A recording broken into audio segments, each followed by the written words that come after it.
MCL vision 2030 तक भारत को ईंधन के क्षेत्र में आत्मनिर्भर बनाना। लक्ष्य एमसीएल एक ऐसी मूल्य श्रृंखला विकसित करने के लिए प्रतिबद्ध है जो ऊर्जा, पर्यावरण और आम लोगों को सशक्त बनाने के लिए समर्पित है। बुनियादी मूल्य नवाचार, कुछ नया करना है तो पुराने तौर तरीकों से काम करना बंद करें।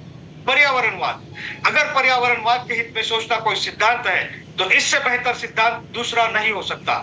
देशभक्ति, यह केवल भावना की बात नहीं बल्कि अपने देशवासियों की सेवा करने की योग्यता की बात है। नैतिक आचार संहिता, निष्ठा,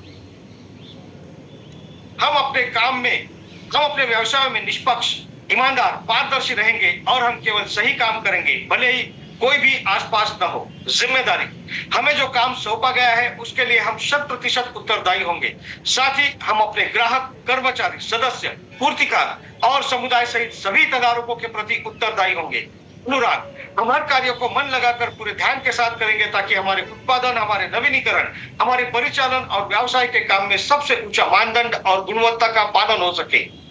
आदर, अपने सभी तदारकों के प्रति हम हमेशा विनम्र और भरोसेमंद बने रहेंगे ताकि अपने आचरण में अपनी प्रगति कर सके। मानवता, हम अपने व्यवहार से यह दिखलाएंगे कि हमारा एक ही धर्म है, मानवता की सेवा। आचार संहिता, हमारे एमसीएल के मिशन को हासिल करने के लिए एमसीएल से जुड़े हर व्यक्ति को आजीवन इस आचार संहिता का पालन और प्रचार करना चाहिए। गोपनीयता अनुरक्षण, एमसीएल आपको बहुमूल्य जानकारी सिखाती है और बांटती है। उस गोपनीय जानकारियों को अपने परिवार के सदस्यों और करीबी दोस्तों सहित किसी भी व्यक्ति को नहीं बताना चाहिए। आपको जो डिजाइन, ड्राइंग और दस्तावेज बताए और दिए गए हैं उन्हें किसी भी व्यक्ति के साथ बांटने के लिए ईमेल न करें और न ही इसकी फोटोकॉपी तैयार करें। जितनी जल्दी हो सके घमंड करना छोड़ दें। हमेशा शांत, विनम्र और सभ्य बने रहें। आलोचना, बुराई और परिवाद करना बंद कर दें। एमसीएल समुदाय में किसी भी व्यक्ति के बारे में बुरी बात ना करें। एमसीएल के हितधारकों के बीच हर तरह के आर्थिक व्यवहार को लेकर हमेशा पारदर्शी बने रहे। याद रखें कि हमेशा धनराशि आपके द्वारा किए गए कष्ट की प्रतिफल होगी। किसी भी प्रकार के प्रतिस्पर्धी कारोबार, एमएलएम, धर्म या राजनीति को बढ़ावा देने वाली बातों की हमारे समुदाय में बिल्कुल भी अनुमति नहीं है। समय निष्ठा सफलता की कुंजी है। एमसीएल समुदाय द्वारा बुलाई गई हर बैठक के लिए सभी को समय पर उपस्थित रहना चाहिए। ज्येष्ठ और वरिष्ठ जनों के लिए आज्ञाकारी रहे। समुदाय के साथी सदस्यों, कनिष्ठों और महिलाओं की सुरक्षा करें। आपके साथ हर व्यक्ति को सुरक्षित महसूस होना चाहिए। वास्तविक और निष्ठावान प्रशंसा करें। हमेशा अपने आसपास के लोगों को उनके सकारात्मक गुणों की अन्वेषणा के माध्यम से प्रेरित करें और उन गुणों के बारे में सार्वजनिक रूप से प्रचार करें। समुदाय के साथी सदस्यों पर नजर रखें। यदि आपको कोई सदस्य नियमों का उल्लंघन करता हुआ नजर आता है तो कृपया इसे लिखित रूप से प्रशासन की जानकारी में लाने से न हिचकिचाएं। उल्लंघन करने वालों को सख्ती से दंडित, निलंबित, निष्कासित किया जाएगा। तो चलिए दोस्तों आगे बढ़ते हैं हमारे आज के सुविचार यानी कि आज के हमारे थॉट ऑफ द डे की ओर। और आज का हमारा थॉट ऑफ द डे है, life isn't about finding yourself, life is about creating yourself. जी हाँ दोस्तों, जिंदगी का मतलब अपने आप को खोजना नहीं बल्कि खुद को नए तरीके से ढालना, अपने आप को नया बनाने का नाम ही जिंदगी है। दोस्तों, ये अपने आप को तराशने की प्रक्रिया निरंतर चलते रहती है और जो ये करते हैं उनका सामाजिक योगदान भी सर्वाधिक होता है। दोस्तों, ऐसे ही सर्वगुण संपन्न व्यक्तिमत्व है हमारे आने वाले अगले स्पीकर।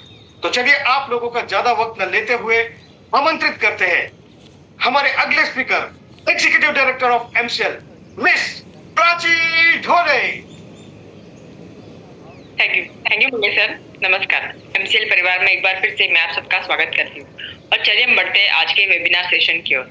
आज की जो कहानी है वो ऐसे भारतीय पंछी की है जो कि भारत का राष्ट्रीय पक्षी बनने वाला था, लेकिन वो सिर्फ अपने नाम की वजह से राष्ट्रीय पक्षी भारत देश का नहीं बन पाया। आज की कहानी है द ग्रेट इंडियन बस्टर्ड। तो ये जो पंछी है जिसको आप देख सकते हैं, इनको जब ये दुनिया का सबसे हेवीएस्ट फ्लाइंग पक्षी है, यानी इसका वजन जो है वो 7 से 10 किलो तक रहता है, लेकिन फिर भी ये उड़ सकता है। अभी जब इसकी कहानी सुनते हैं कि ये क्यों भारत का राष्ट्रीय पक्षी नहीं बन पाया। तो ऐसे जब एक टोक्यो में इंटरनेशनल पंछियों की कॉन्फ्रेंस थी, जहाँ पे हर एक देश को 1950s में थी, जब हर एक देश को ये डिसाइड करना था कि उसका राष्ट्रीय पक्षी जो है वो कौन सा रहेगा। तब हमारे तत्कालीन, जिन्हें हम बर्ड मैन ऑफ इंडिया बोलते हैं, सलीम अली साहब, उन्होंने ये पंछी का सुझाव जो है वो वहां पे दिया था, भारत देश की तरफ से ये पंछी अपना राष्ट्रीय पक्षी रहेगा। क्योंकि ये पंछी जो था वो तब 1950 में एंडेंजर्ड स्पीसीज थी, यानी ये पंछी की जो तादाद है, पॉपुलेशन है भारत देश में बहुत कम हो रही थी। तो उनको ऐसे लगा कि हम इसको राष्ट्रीय पक्षी रखेंगे तो शायद इसकी हम पॉपुलेशन यहाँ पे बढ़ा सके। लेकिन जो तत्कालीन अपने देश के बाकी लोग थे, उनको ऐसा लगा कि इंडियन बस्टर्ड और बास्टर्ड, ये जो वर्ड है वो थोड़ा एक जैसा हो जाता है, जिसकी वजह से शायद हम इसको अपना राष्ट्रीय पक्षी नहीं नॉमिनेट कर सकते हैं। और उन्होंने फिर पीकॉक, जिसको हमारा राष्ट्रीय पक्षी सुझाव किया। लेकिन 1950s के बाद में, अभी हम 2024 में चल रहे हैं, तो ये जो पक्षी है, जैसा हम देख सकते हैं, तो उसको ऐसे ओपन प्लेस जो है वहां पे ही वो ब्रीड होते हैं और वहां पे ही वो बढ़ते हैं। यहाँ पूरे दुनिया में से अगर जो 5% पॉपुलेशन इस पक्षी की हमारे भारत देश में है, और वो भी सिर्फ राजस्थान में है। राजस्थान में जो 13,000 स्क्वायर किलोमीटर का डेजर्ट नेशनल पार्क है, वो इनका मेन हैबिटेट है, जहाँ पे ये रहते हैं। इनका 1950s में, जो कि 2000 पॉपुलेशन थी, आज उनकी पॉपुलेशन सिर्फ 50 तक रह गई है, और वो भी दिन ब दिन कम होते जा रही है। वो इसकी वजह से वहां पे आने वाले प्रोजेक्ट्स भले ही रिन्यूएबल एनर्जी यानी अक्षय ऊर्जा के लिए वो प्रोजेक्ट्स थे, लेकिन ये प्रोजेक्ट्स जो है वो है स्पेसिफिकली सोलर पैनल्स के है, या फिर विंड एनर्जी, जिसमें बड़े बड़े टर्बाइंस लगते हैं। और ये जो पंछी है, ये यही टर्बाइंस और ये जो बिजली के तार है बड़े बड़े, उसमें जाके अटक जाते हैं, और इनकी पॉपुलेशन उसकी वजह से बहुत कम हो रही है। सालाना 12 से 15 ऐसे पंछी जो है वो इसकी वजह से ही मर जाते हैं। वहां पे जो किसान हैं, जो पशु पक्षी संवर्धन करने वाले हैं, इन्होंने इस प्रोजेक्ट्स को है वो अपोज किया। और ये चीज, यानी वो जो कंपनीज है और जो किसान है, ये जो चीज लेके है वो कोर्ट तक गए। कोर्ट ने ये सब, ग्रीन ट्रिब्यूनल जो उन्होंने सुना, और उसके बाद में उन्होंने कहा कि पंछी जो है वो हमारे लिए इम्पोर्टेंट है, इसके लिए जो भी प्रोजेक्ट्स की तार रहेगी वो अंडरग्राउंड रहेगी। लेकिन कंपनी ने ऐसा कहा कि अगर अंडरग्राउंड रहेंगे तो हमारे कैपिटल इन्वेस्टमेंट डबल हो जाएगा, जिसकी वजह से हमारे प्रोजेक्ट जो है वो लॉस में जाएंगे, प्रॉफिट में हो ही नहीं सकता। तो देखिए, आज की स्थिति ऐसी है कि यहाँ पे अक्षय ऊर्जा और पर्यावरण, जो कि एक साथ चलना चाहिए, लेकिन वो अपोजिट चल रहा है। ऐसा कभी नहीं हो सकता कि रिन्यूएबल एनर्जी, जो कि हम बोलते पर्यावरण के लिए है, वो अगेंस्ट पर्यावरण जाए। लेकिन ऐसे सभी सिचुएशन में एमसीएल का जो सॉल्यूशन है, बायोमास बिजनेस मॉडल, जो कि हमने स्पेसिफिकली बनाया है, राजस्थान में भी हमारे कितने सारे प्रोजेक्ट्स हैं, वो हमारे किसान, पशु पक्षी, इन सबको एक साथ लेके चलेंगे। तो चलिए अभी बुलाते हैं। इसलिए हम हमेशा कहते हैं कि ऐसे इंसान को बुलाएंगे जो हमेशा ये कहते हैं कि एमसीएल के जो प्रोजेक्ट्स है वो सिर्फ भारत देश के लिए नहीं, बल्कि ग्लोबल लेवल पे सॉल्यूशन है। ऐसे ही अपने कठिन परिस्थितियों के बाद में भी जिनका फोकस एक ही है, एमसीएल को दुनिया का लीडर बनाना। ऐसे हमारे एमसीएल के MD and CEO doctor Shyam Golab. Thank you.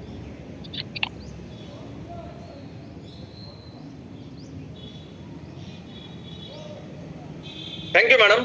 दोस्तों नमस्कार, मैं डॉक्टर श्याम गोलब फिर से एक बार आपका इस ट्रेनिंग सेशन में स्वागत करता हूँ। मैं आशा करता हूँ कि आप सभी लोग स्वस्थ हैं और आप अपने साथ अपने परिवार का, यानी घर का परिवार और एमसीएल परिवार दोनों का ख्याल रख रहे हैं। मैं ये भी उम्मीद करता हूँ कि आप सभी लोग 1 घंटा बहुत अच्छी एक्सरसाइज कर रहे हो, अपने हार्ट, अपने लंग को मजबूत कर रहे हो और अपनी इम्यूनिटी को बढ़ा रहे हो। तो चलिए शुरुआत करते हैं आज के इस सेशन के साथ। शुरुआत हमारे फंडिंग स्टेटस के बारे में। तो दोस्तों, फंडिंग के हमारी इस स्टेज में हम लोग है कि हम ट्रांजैक्शन फेज में, हम इस फंडिंग की रिसीविंग फेज में, और अभी ऐसे ही परिस्थिति में हमारी ये जो संस्था है जो हमें फंडिंग कर रही है, उनके सबसे महत्वपूर्ण व्यक्ति, उनके फाउंडर पर्सन, उनके बैकबोन वो गुजर गए।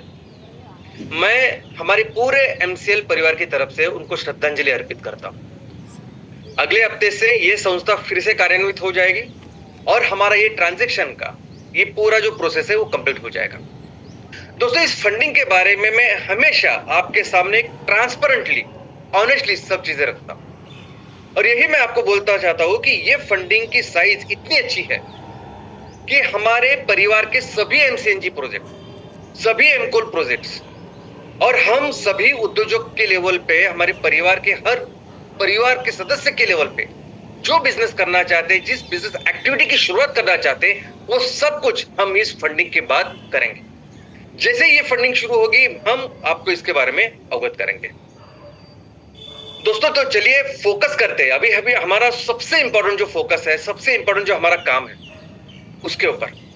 दोस्तों हमें अपने परिवार के हर सदस्य के लिए, हमारे परिवार के हर सदस्य के ऊपर उस क्षेत्र के लिए बिजनेस एक्टिविटी की शुरुआत करनी है, क्योंकि इस बिजनेस एक्टिविटी में रेवेन्यू और प्रॉफिट की शुरुआत होगी। इस बिजनेस एक्टिविटीज के वहां के उस क्षेत्र के लोगों के लिए अवसर तैयार होंगे, वहां किसानों के लिए सक्षमीकरण के रास्ते तैयार होंगे, महिलाओं का सम्मान बढ़ेगा क्योंकि हम उनको अच्छा एक इनकम दिला के देंगे, वहां के जितने भी रिसोर्सेस है उनको बेहतर या उनको और पोटेंशियल उनका जितना है वो हम डेवलप कर पाएंगे। तो ये हम जब भी कहते हैं कि हमें हर व्यक्ति के लेवल पे, हमारे परिवार के हर सदस्य के लेवल पे हमें बिजनेस एक्टिविटी की शुरुआत करनी है, तो बेसिकली ये बिजनेस एक्टिविटी उस पर्सन के लिए नहीं है दोस्तों, ये बिजनेस एक्टिविटी, ये सब कुछ जो हम करना चाहते हैं उस कम्युनिटी के लिए है। हम इस बिजनेस प्रोसेस के लिए, इस बिजनेस एक्टिविटी को इसलिए करना चाहते हैं कि ताकि इससे हमारे किसानों का सक्षमीकरण होगा, हमारा जो प्रदेश है वो सुजलाम सुफलाम होना, और वो प्रदेश सुजलाम सुफलाम करने के लिए ही हमें उस बिजनेस एक्टिविटी की शुरुआत करनी है। उस प्रदेश को मैक्सिमम, उसका महत्तम आर्थिक और सामाजिक विकास करने के लिए ही हमें वहां उस प्रदेश के लिए, उस व्यक्ति के लेवल पे हमें बिजनेस एक्शन प्लान बनाना है। और दोस्तों जब भी कोई कंपनी किसी बिजनेस के बारे में सोचती है, कोई कॉर्पोरेट जब बिजनेस के बारे में सोचता है, प्रोडक्ट के बारे में सोचता है, तो उनके टारगेट्स क्या होते हैं कि हमने अभी बिजनेस शुरू करने के बाद 1 साल के बाद हमें यहां जाना है, 1 साल के बाद हमारे ये नंबर होने चाहिए, 3 साल के बाद हमारा ये रेवेन्यू, ये प्रॉफिट होना चाहिए, 5 साल 10 साल के बाद फिर हम यहाँ इस बिजनेस को लेके हमारे ये नंबर, ये प्रॉफिट, ये ग्रोथ होनी चाहिए। लेकिन हमारे काम करने का तरीका अगर आप देखोगे, हमारी सोच, एमसीएल की सोच अगर हम देखेंगे तो बहुत ही अलग है। हमारे जो टारगेट्स है, जिसके लिए हम बिजनेस करना चाहते हैं, वो टारगेट है हमारे इस प्रदेश को सुजलाम सुफलाम बनाना। यानी उस प्रदेश को सुजलाम सुफलाम बनाने के लिए हमने 5 लक्ष्य हमारे तय किए, और उस 5 लक्ष्य को पाने के लिए हमें बिजनेस करना है। यानी अगर हम सोचते हैं कि हमें अपने प्रदेश में सभी जितने भी अनएम्प्लॉयड लोग हैं, जो भी लोग काम करना चाहते हैं, उनके लिए 100% एम्प्लॉयमेंट का जनरेशन करना है, तो हमें बिजनेस एक्टिविटी ऐसी करनी है कि हम सभी लोगों को एम्प्लॉयमेंट कर पाए। हम जब कहते हैं कि हमें, हमारा लक्ष्य है कि हम किसानों को, महिलाओं को उनका सक्षमीकरण करें, उनको एक अच्छा इनकम दिला के दें, तो जितने भी महिला बचत गट है, जितने भी हमारे किसान हैं, वो जो कुछ आज तैयार कर रहे हैं, उनके लिए जितनी प्रॉफिट, जितना इनकम होना चाहिए, वो इनकम कौन से बिजनेस एक्टिविटी से होगा, वो बिजनेस एक्टिविटी का एक्शन प्लान हमें करना है। अगर हम कह रहे हैं कि हमारा वहां के जो भी पर्यावरण है उसके 100% उसका संवर्धन, जो भी पर्यावरण का प्रॉब्लम है वो हम दूर करें, तो उसके लिए क्या करना चाहिए, उसके लिए हमें बिजनेस प्लान ये करना है। हम हर क्षेत्र के लिए हमारे जितने भी पोटेंशियल है, वो पोटेंशियल, वो रिसोर्सेस, उस रिसोर्सेस को मैक्सिमम डेवलप करने के लिए क्या बिजनेस करना चाहिए, ये हमारा उद्देश्य। तो हमारा उद्देश्य अगर आप देखोगे तो हमारा उद्देश्य क्या होगा कि 3 साल के बाद हमारे उस क्षेत्र में कोई भी ऐसा व्यक्ति नहीं होना चाहिए जो व्यक्ति अनएम्प्लॉयड। हमारा फोकस क्या होगा, हमारा लक्ष्य क्या होगा इस बिजनेस के साथ कि 2-3 साल के बाद जो भी पर्यावरण के इशू आज हमें नजर आ रहे हैं वो कम से कम हो। तो हमारे जो उद्देश्य है, जिस उद्देश्य के साथ हम हर क्षेत्र के लेवल पे बिजनेस करना चाहते हैं, वो उद्देश्य बहुत अलग है। वो उद्देश्य है कि हम अपने क्षेत्र को सुजलाम सुफलाम करना चाहते हैं, हम अपने क्षेत्र को उसकी सर्वसमावेशक, उसकी जो प्रगति है वो करना चाहते हैं, और उसी के लिए हमें बिजनेस करना है। दोस्तों जब एक काम हमें करना है तो हमें वो बिजनेस एक्शन प्लान भी अलग तरीके से करना होगा। नॉर्मली बिजनेस एक्शन प्लान कैसे तैयार होते हैं कि किसी बोर्ड रूम में जो मेन पर्सन होते हैं उस कंपनी के, वो एक जगह बैठ के तैयार करते हैं, या कुछ एक्सपर्ट होते हैं वो थोड़ी सी पढ़ाई करते हैं और फिर वो बिजनेस प्लान बनाते हैं। हमारे बारे में, हमारे इस प्रोसेस में ऐसा नहीं होगा। जब ये हमारे उस कम्युनिटी के लिए, उस समाज के लिए हम काम कर रहे हैं, तो उस कम्युनिटी को, उस समाज को सुजलाम सुफलाम बनाने के लिए जो एक्शन प्लान करना है, जो बिजनेस करना है, वो भी हमारी एक कम्युनिटी लोग ही करेंगे। लोग ही इसे बेहतर समझेंगे, लोग ही इसे बहुत बेहतर इसका एक्शन प्लान बनाएंगे। और इसीलिए हमारा काम क्या है, आपका मेरा हमारा काम क्या है, तो हमारा काम है उस एक मंच का निर्माण करना। हमारा काम है कि उस मंच, उस प्लेटफॉर्म के ऊपर इन सभी लोगों को इकट्ठा लाना, जो फिर उस लक्ष्य के लिए काम करे, जो उस हमारे क्षेत्र को, अपने क्षेत्र को सुजलाम सुफलाम बनाने के लिए काम करे।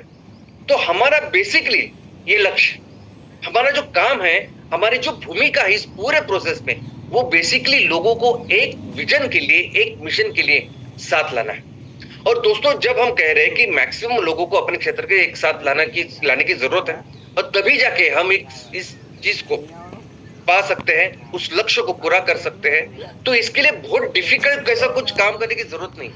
ये भी सिंपल है, कैसे लोगों को एक साथ लाएं, कैसे लोगों को अपने साथ उस मिशन के लिए जोड़े, तो ये बहुत ही सिंपल और आसान ही काम है जो हमें करने, कुछ डिफिकल्ट नहीं।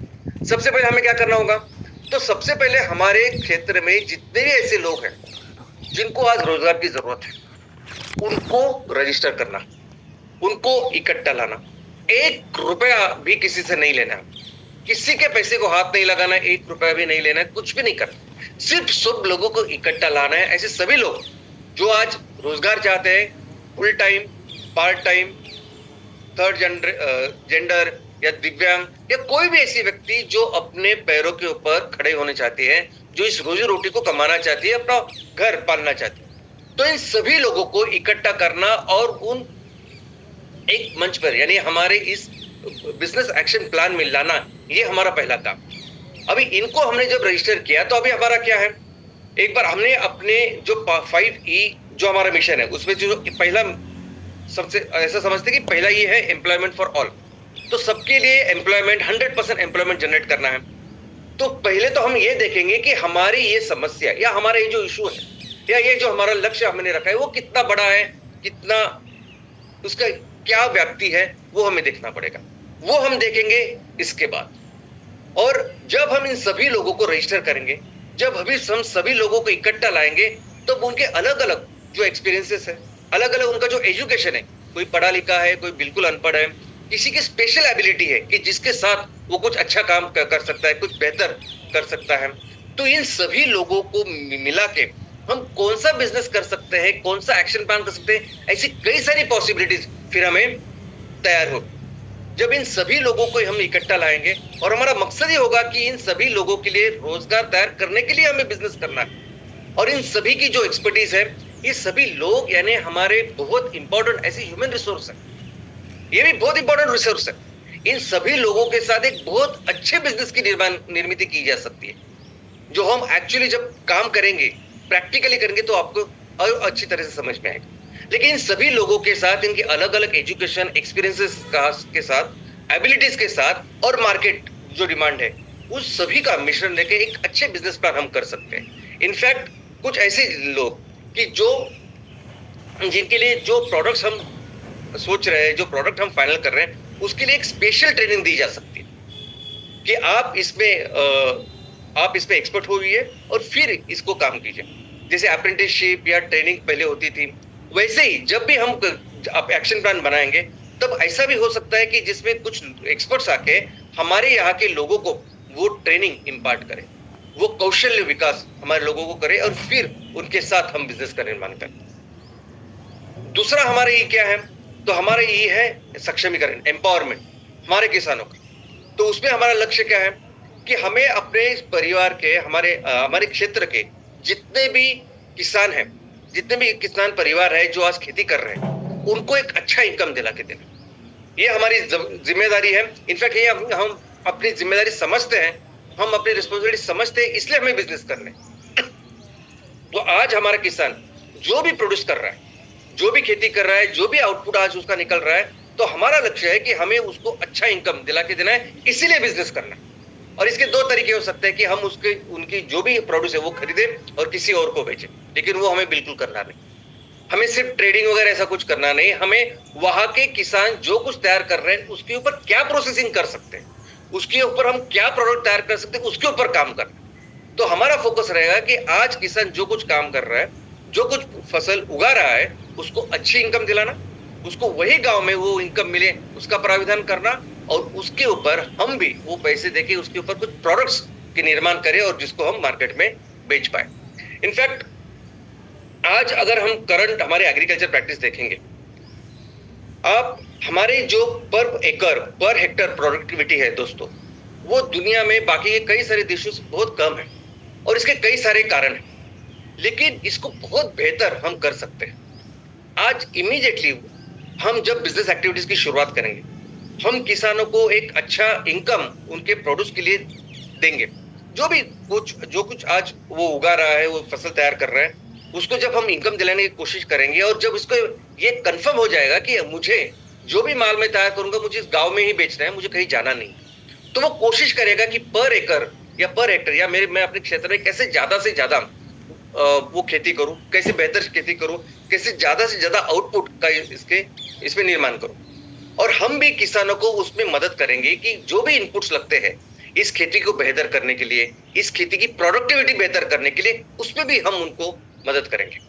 तो हम जब कहते हैं कि सक्षमीकरण हम किसानों का करें, उसके लिए बिजनेस प्लान करें, लेकिन ये सक्षमीकरण होगा पूरे खेती का। हमारी जितने भी एग्रीकल्चर प्रैक्टिसेस अगर आप देखोगे तो बहुत सारे एग्रीकल्चर प्रैक्टिस अभी भी वो पारंपरिक है, कई सालों से चलती आ रही है। उसको बेहतर किया जा सकता है क्योंकि बहुत बेहतर ऐसे रिसोर्सेस हमारी मिट्टी है, हमारे पानी है और एक क्लाइमेटिक कंडीशंस है। तो हम और जरा बेहतर उसमें टेक्नोलॉजी और बाकी जो इनपुट्स लगते हैं उसमें उसको बेहतर करें, उसमें उनकी मदद करें, तो एक अच्छा आउटपुट किसानों के लिए निकल सकता है। हम भी ज्यादा से ज्यादा इनपुट लेके ज्यादा से ज्यादा माल तैयार कर सकते हैं और बिजनेस कर सकते हैं। इनफैक्ट एक दूसरी भी चीज ऐसी है कि हमारे यहाँ एक पारंपरिक खेती होती है, यानी सालों से एक जगह पे वही खेती चलती है, वही हम उगाते हैं और वही बेचने की या इकोनॉमिक्स की कोशिश करते हैं। लेकिन आज बदलते समय के साथ जो अलग अलग बिजनेस सेक्टर्स तैयार हो रहे हैं, जो अलग अलग प्रोडक्ट्स की डिमांड आज मार्केट में तैयार हो रही है, उसके अनुसार हमारे एग्रो क्लाइमेटिक कंडीशन में कौन सी वो चीजें हैं जो हम कर सकते हैं, कौन सी वो खेती है, कौन से वो प्रोडक्ट्स है जो हम कर सकते हैं, और जिसकी वजह से बहुत बेहतर एक आउटपुट, एक बेहतर इनकम किसानों को मिल सकता है। दोस्तों कई सारे ऐसे क्षेत्र है, सिंपल मैं देना चाहूंगा परफ्यूम्स, ऐसे ये सभी केमिकल्स है। यानी अभी तक आप देखोगे तो कई सारे ऐसे एरियाज है, बिजनेस एरियाज, जो सिर्फ और सिर्फ केमिकल से बनते हैं, पेट्रोकेमिकल के ऊपर चलते हैं, लेकिन इनका बहुत अच्छा रिप्लेसमेंट हमारे किसान एक खेती करके दे सकते हैं। फूलों की खेती हो सकती है, बाम्बू की खेती हो सकती है। बाम्बू बहुत अच्छा रिप्लेसमेंट है ये प्लास्टिक के लिए, रबर के लिए, फर्नीचर के लिए। तो कई सारे ऐसे आने वाले दिनों में जो अपॉर्चुनिटीज है, पॉसिबिलिटीज है, उसके साथ भी काम किया जा सकता है। और हमें क्या करना है, हमें बेसिकली लोगों को इकट्ठा लाके ये देखना है कि हम हमारे क्षेत्र में हमारे इन किसानों के साथ, हमारे इस पूरे रिसोर्सेज के साथ कौन सा प्रोडक्ट तैयार कर सकते हैं और इसलिए कौन सी खेती हमें करनी होगी और उस खेती को भी कैसे बेहतर किया जा सकता है। ये पूरा प्लान, ये पूरी जो चीजें है वो हमारे बिजनेस एक्शन प्लान की हो सकती है। इनफैक्ट और एक इंपॉर्टेंट चीज है कि हमारे यहाँ एक बहुत बड़ा प्रॉब्लम है बंजर जमीन का, बैरन एंड वेस्टलैंड। अभी बंजर जमीन यानी दो प्रकार की होती है। एक तो वो जमीन की जिसमें हम कुछ खेती कर सकते हैं, कुछ उगा सकते हैं, लेकिन आज कुछ नहीं कर रहे। हो सकता है कि उसकी जमीन अच्छी नहीं हो, वो पहाड़ी इलाका हो, और दूसरी ऐसी जमीन की जहां नहीं कर सकते, तो जहां कुछ भी नहीं कर सकते वो तो छोड़िए, लेकिन जहां कर सकते हैं खेती, जहां कुछ ना कुछ आउटपुट निकाल सकते हैं, ऐसे बहुत बड़ा क्षेत्र है। हर ग्राम पंचायत में अगर आप देखेंगे तो 150 से लेकर 250 हेक्टर हर ग्राम पंचायत में ऐसी वो जमीन है जो बंजर है आज की तारीख में, और जिससे हम लोग कुछ उगा सकते हैं अगर हम उस पर काम करें।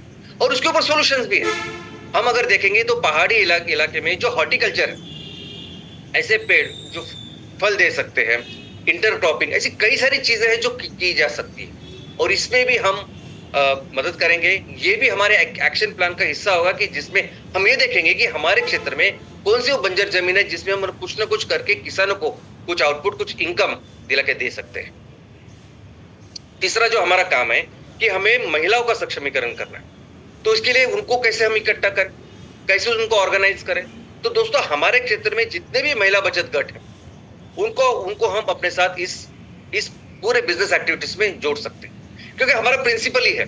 हमारे बिजनेस का प्रिंसिपल क्या है कि हमारे बिजनेस एक्टिविटीज में जो भी रॉ मटेरियल होगा वो हमारा किसान बनाएगा, हमारे बिजनेस एक्टिविटी में जो भी मैन्युफैक्चरिंग होगी वो हमारी महिला बचत गट अपने लेवल पे करेगी। वो कॉटेज इंडस्ट्री हो या वो लघु इंडस्ट्री हो, ये सब कुछ हमारी महिला बचत गट ही करेगी। तो हमारे क्षेत्र में अगर आप देखोगे, हमारे गांव में 2 प्रकार के महिला बचत गट है। एक तो है जो एक्चुअली कुछ काम कर रही है और दूसरे कई सारे ऐसे महिला बचत गट है जो सिर्फ रजिस्टर्ड है लेकिन आज कुछ कर नहीं रहे। तो इन दोनों को हम अपने साथ जोड़ के एक बिजनेस का एक्शन प्लान बना सकते हैं। इनफैक्ट आज कई सारी महिला बचत गट ऐसे है कि जो पारंपरिक प्रोडक्ट्स में ही काम कर रहे हैं, जो कई सालों से जो सिंपल आसान जो प्रोडक्ट है जो उनको समझ में आते शायद वो करने की कोशिश करते। लेकिन ऐसे चीजों को, ऐसी महिला बचत गट जो आज कुछ काम कर रही है और जिनको बेहतर किया जा सकता है, आज की तारीख में जो प्रोडक्ट्स वो तैयार कर रहे हैं उनके लिए जो मार्केट डिमांड है, अगर अच्छा डिमांड है तो उसके ऊपर काम करेंगे, उसको बेहतर करेंगे और उसको बेचेंगे, उसको प्रॉपर एक ऑर्गेनाइज्ड कॉर्पोरेट वे में बेचेंगे। लेकिन अगर ऐसी महिला बचत गट की जो और बेहतर कुछ कर सकते हैं, उनको प्रोडक्ट्स भी हम सजेस्ट कर सकते हैं, ये हमारे एक्शन प्लान हो सकता है। इनफैक्ट पोटेंशियल जो हमारा है, हमारे क्षेत्र में कई सारे ऐसी महिला बचत गट है जो आज कुछ कर नहीं रहे, या ऐसे भी क्षेत्र है कि जहां महिला बचत गट है ही नहीं। लेकिन क्यों मैं बार बार महिला बचत गट बोलता हूं, क्या जरूरत होती है कि महिला बचत गट करने की और ये सभी चीजें एग्जीक्यूट करने की? तो दोस्तों, महिला बचत गट का जो इम्पैक्ट है ये सिर्फ आर्थिक नहीं है, सामाजिक है। बहुत बड़े लेवल पे वो सामाजिक कई सारे बदलाव अपने क्षेत्र में, अपने समाज में लाती है। कई सारे एग्जांपल मैं आपको दे सकता। महिला बचत गट उनका मतलब होता है कि कम से कम 10 महिलाएं जिनके सरनेम अलग, वो एक आए और अपना एक गुट बनाए। तो इसका मतलब है 10 फैमिलीज को कम से कम वो जोड़ती है दूसरे। और जब महिलाएं आती है तो कई सारे समाज के प्रॉब्लम्स, सामाजिक प्रॉब्लम वो दूर करती है। हमारा तो फोकस रहेगा कि हम आर्थिक एक्टिविटी करें, आर्थिक उन्नति उनकी बेहतर करें, लेकिन वो जब साथ में आती है तो कई सारे स्वास्थ्य के प्रॉब्लम दूर करती है। आप देखोगे कि तो हमारी पूरी हिस्ट्री में कई सारे ऐसे डिसीजेस में बोल सकता हूँ कि जो जिनका निर्मूलन हुआ, पोलियो होगा या बाकी कुछ चीजों का निर्मूलन हुआ, वो सिर्फ और सिर्फ महिलाओं की वजह से। इनफैक्ट अगर हमारे यहाँ शिशु को लेके, बाल संगोपन के लेकर अगर कोई इश्यूज है, बच्चे के जो न्यूट्रिशन, अगर उसका कुछ प्रॉब्लम है, माल न्यूट्रिशन का प्रॉब्लम है, तो वो भी सॉल्व कर सकते हैं सिर्फ और सिर्फ महिलाएं। तो जब ये महिलाएं आएगी, जब इनका सक्षमीकरण हम करने की कोशिश करेंगे हमारे बिजनेस प्लान से, तो ये कई सारे बाकी के जो सामाजिक प्रॉब्लम है ये भी दूर करती है।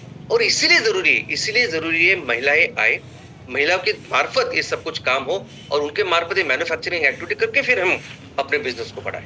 तो ये होगा हमारा बिजनेस एक्शन प्लान। इसके आगे हमारे क्षेत्र में कई सारे ऐसे लोग हैं जो छोटे छोटे बिजनेस करते हैं। बिजनेस है ना, ऐसे बिजनेसेस कि जो उनका पेट उस काम पे होता है, यानी आज वो काम के लिए जाएंगे, आज कुछ धंधा पानी करेंगे तो आज उनका चूल्हा जलेगा, ऐसी परिस्थिति में रहने वाले कई सारे लोग हैं। और ऐसा भी होता है कि कई सालों से वो ये काम करते हैं, लेकिन चूंकि उनको वो सपोर्ट नहीं मिलता या कोई ऐसा नहीं होता कि जो उनको जो जरूरत है उसको पूरा करे, इसलिए वो अपनी परिस्थिति बेहतर नहीं कर पाते। लेकिन अगर हमने कुछ सपोर्ट किया तो बहुत अच्छा हम कर सकते हैं। तो ऐसे सभी लोगों को, ऐसे छोटे छोटे जो दुकानदार है, छोटे छोटे ऐसे व्यवसाय करने वाले लोग हैं, ऐसे लोगों को भी हम अपने साथ जोड़ सकते हैं। दोस्तों, एक मेरे सामने एग्जांपल है। पिछले 26 साल से एक आदमी हर शाम को एक छोटा ठेला लगाता है और बॉइल्ड चने जिसे कहते हैं वो बेचता है। बहुत ही अच्छे ऐसे वो चने होते हैं। लेकिन इतने साल के बाद भी आज वही वो सड़क पे रह के काम करता है, ना ही उसके पास कोई लाइसेंस है, ना ही कुछ है। ऐसा ही एक फ्रूट वाला है जो तो 45 साल से वो वही सायन स्टेशन के बाहर वो फ्रूट का धंधा कर रहे हैं। एक ही फ्रूट है, वो भी ऐसे नहीं सब सारे फ्रूट। वाटरमेलन का कलिंगड़ फ्रूट है जो काट के वो बेचता है। 45 इयर्स उसके पिताजी, उसके अंकल ये सब करते थे, लेकिन आज भी ना उसके पास कुछ लाइसेंस है, ना ही उसने कुछ दुकान ली है और कुछ किया है। तो ऐसे कई सारे लोग हैं कि जो बहुत अच्छा प्रोडक्ट बनाते भी है, लेकिन उनको सपोर्ट नहीं है। हमारे बिजनेस एक्शन में एक प्लान होगा, वहां भी अगर आप जाओगे उस फ्रूट वाले के पास तो उसके जैसा कलिंगड़ या उसके जैसा वाटरमेलन आपको कहीं नहीं मिलेगी। इतना अच्छा वो करके लाता है और उसको काट के देता है।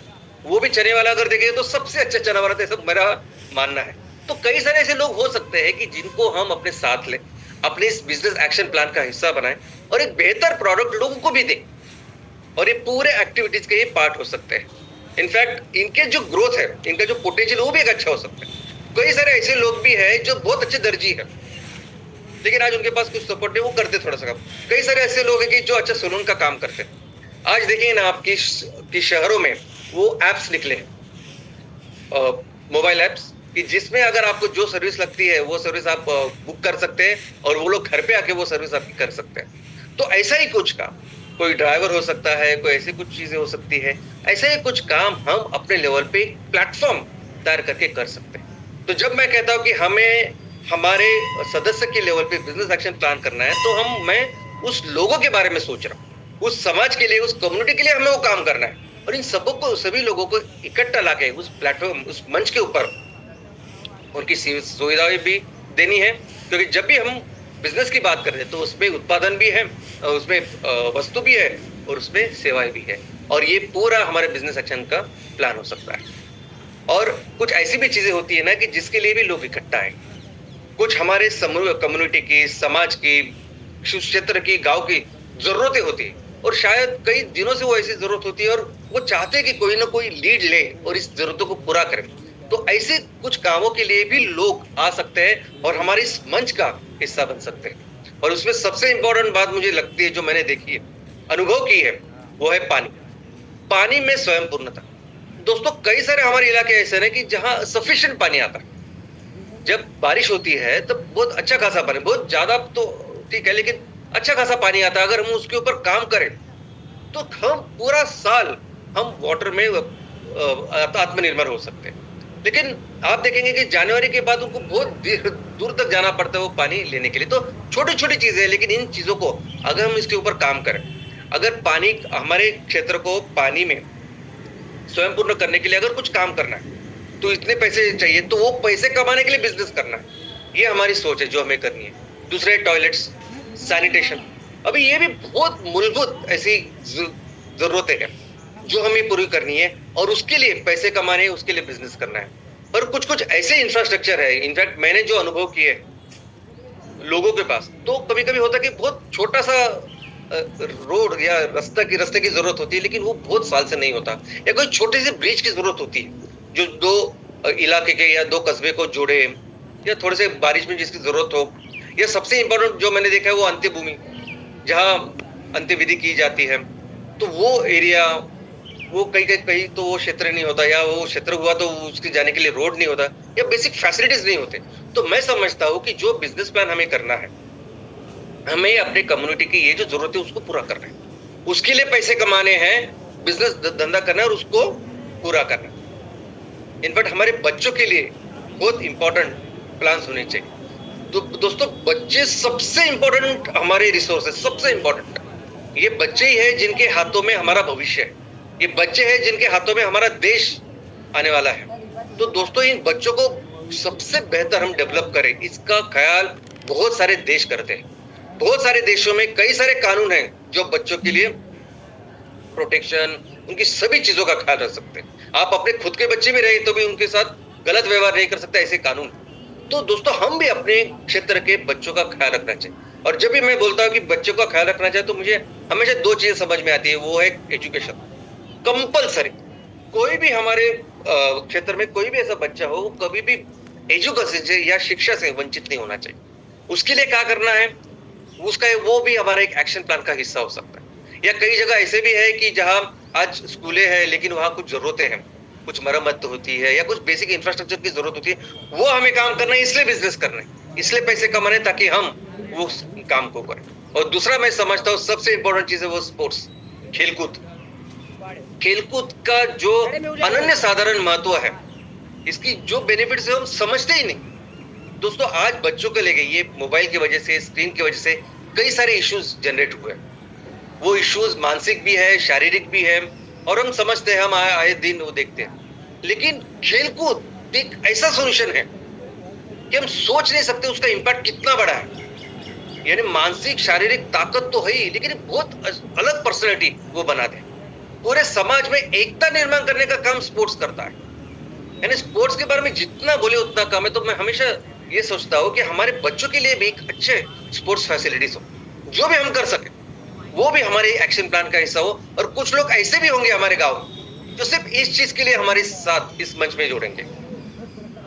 इसी के साथ एनवायरनमेंट, पर्यावरण के लिए तो बहुत इंपॉर्टेंट काम करना है हमें, जिसकी जरूरत है। और बहुत सारे लोग ऐसे हैं कि जो चाहते हैं इस पर्यावरण के लिए काम करें, लेकिन वो मंच नहीं, वो प्लेटफॉर्म नहीं है, वो तरीका नहीं है, एक्शन प्लान नहीं कि क्या काम करें। अभी देखिए ना, छोटे छोटे गाँव में भी अभी कचरे के पहाड़ बन रहे हैं। कचरे की समस्या है, मच्छरों की समस्या है। दोस्तों हमारा देश मच्छर की वजह से जो बीमारियां होती है ना, उसमें नंबर 1 है। ये मलेरिया, डेंगू, और बहुत ही आसान तरीके से हम अपने क्षेत्र को मच्छर मुक्त भी कर सकते हैं। पोल्यूशन, हमारे नदी हो, तालाब हो या कोई भी पानी का स्रोत है, उसका जो पोल्यूशन हो रहा है उसको भी मिलकर कम कर सकते हैं। इसके लिए अगर कुछ प्राविधान करना है, इसके लिए कुछ खर्च है, एक्सपेंस है, तो उसके लिए फिर हमें बिजनेस करना है। ये काम, ये हमारा उद्देश्य है, यही हमारा होगा हमारे एक्शन प्लान में। तो कई सारे ऐसे लोग भी जुड़ेंगे हमारे साथ कि जो सिर्फ और सिर्फ पर्यावरण के बारे में सोचते हैं, और कुछ यूनिक ऑब्जेक्टिव हो सकते हैं, कुछ आपके गांव के स्पेशल कुछ अलग चीजें हो सकती है जो जिसकी जरूरत हो, और बहुत दिन से शायद गांव वालों को, लोगों को लगता है कि ये काम हो जाए, तो वो भी एक टारगेट रख सकते हैं कि हाँ, हमें ये काम करना है और इस काम के लिए पैसे जुटाने हैं। पैसे कैसे जुटाएंगे? तो चंदे से नहीं, किसी से डोनेशन नहीं लेंगे, ना किसी से ऐसी अपेक्षा करेंगे कि कोई आए और हमें कुछ मदद करे, बिल्कुल नहीं। मेहनत करेंगे, बिजनेस करेंगे, जो कुछ हमसे बनता है, जो हमारा पोटेंशियल है, जो हमारी रिसोर्सेस है, फिजिकल रिसोर्सेस है और ह्यूमन रिसोर्स है, उनके साथ मिलकर बिजनेस करेंगे, माल तैयार करेंगे, बेचेंगे, और उस पैसों से हम अपनी जरूरतों को पूरा करेंगे। तो दोस्तों, हमारा जो एक्शन प्लान है उसका बेसिकली आपका और मेरा रोल क्या है कि इन सभी लोगों को उस मंच के ऊपर एक करना, और उस मिशन के लिए उस सभी लोगों को एक करना। और हमारा जो टारगेट हमने रखा है कि बाबा हमें इतने लोग करने हैं, तो वो 60%। हमारा लक्ष्य है कि ये जो कुछ काम, ये जो कुछ चीजें मैंने आपको बताई, उसके तहत कम से कम 60% लोगों को हम इस चीज के साथ जोड़ सकते हैं। और इसमें हमें किसी से ना पैसे लेने हैं, ना कुछ भी काम नहीं करना। हमें सिर्फ और सिर्फ उस मिशन के लिए, उस विजन के लिए लोगों को इकट्ठा लाना है। और इससे क्या होगा, मैंने जैसे कहा है कि ये लोग यानी बहुत बड़ा एक कस्टमर बेस भी है। कई सारी जरूरतें अपने आप में, यानी एक तैयार करेगा दूसरे देगा, जो हम इतने सालों से तैयार करते आ रहे। स्वयं पूर्ण गांव, जो सेल्फ सफिशिएंट विलेज हम लोग बोल रहे हैं, या बलूतेदार पद्धति है, जो ये बेसिकली ऐसी चीज है। और हमारे पास ऐसे रिसोर्सेज है कि हम ऐसा काम करके, एक दूसरे की मदद करके, इतना बड़े कस्टमर बेस के साथ हम अपने एक दूसरे के जो आर्थिक सामाजिक विकास तो कर ही सकते हैं, लेकिन उसके आगे जाके जो हमारा पोटेंशियल है ना, उस पोटेंशियल को भी और ज्यादा लेवल पे लेके जा सकते हैं। इनफैक्ट हमारा जो यूनिट है इसमें, तो यूनिट एक इंडिविजुअल है ही नहीं। हमारा जो यूनिट है वो है परिवार, फैमिली। हमें फैमिली को, परिवार को जोड़ना है। तो उस परिवार में जो बच्चे हैं उनके लिए क्या क्या जरूरत है, वो वहाँ अगर बूढ़े हैं तो उनके लिए क्या जरूरत है, वहाँ जो काम करना चाहते हैं उनके लिए क्या जरूरत है, ये सब एक यूनिट का हिस्सा है। और ये यूनिट को लेके हमें बिजनेस एक्शन प्लान बनाना है। और दोस्तों, ये जो बिजनेस एक्शन प्लान की जब हम शुरुआत करेंगे, शुरुआत होगी बेसिक के साथ। हम जब शुरुआत करेंगे, ये इमीडिएट जो नीड है हमारी कि एम्प्लॉयमेंट की जरूरत है, किसानों को सक्षमीकरण की जरूरत, इससे शुरुआत करेंगे। लेकिन पोटेंशियल हमारा बहुत ज्यादा है। जब हम इस प्रक्रिया की शुरुआत करेंगे, इस प्रोसेस की शुरुआत करेंगे, अल्टीमेटली हम ऐसे लेवल पे जाएंगे जहां सबके लिए इनकम अच्छा है, लेकिन पोटेंशियल बहुत ज्यादा है। सभी परिवारों के लिए इनकम अच्छा हो रहा है, सभी जो जरूरत है वो पूरी हुई है, लेकिन हमारे पास कुदरत ने इतना कुछ दिया है कि हम पूरी दुनिया के लिए फिर वो प्रोडक्ट तैयार करेंगे और बेचेंगे। और यही वो प्रोसेस होगा जिस प्रोसेस में हम अपने रिसोर्सेज को मैक्सिमम, उसका पोटेंशियल, उसका उपयोग करके पूरी दुनिया के लिए वो 25 से 30% फ्यूल बनाएंगे। पूरी दुनिया के लिए 25 से 30% ये जो पेट्रोकेमिकल जो चीजें है उसको रिप्लेस करने वाले इको फ्रेंडली चीज बना सकते हैं। पूरी दुनिया को हम ऑर्गेनिक फर्टिलाइजर बेच सकते हैं। और ये वो प्रोसेस है कि जिसकी वजह से हम फिर से बाय डिफॉल्ट दुनिया की नंबर 1 अर्थव्यवस्था, इकोनॉमी बनाएंगे। और फिर से हम अपने देश को वहां लेके जाएंगे जहां हमारे देश की काबिलियत है, जहां हमारा देश फिर से इस दुनिया का नेतृत्व करेगा। जय हिंद, जय एमसीआर।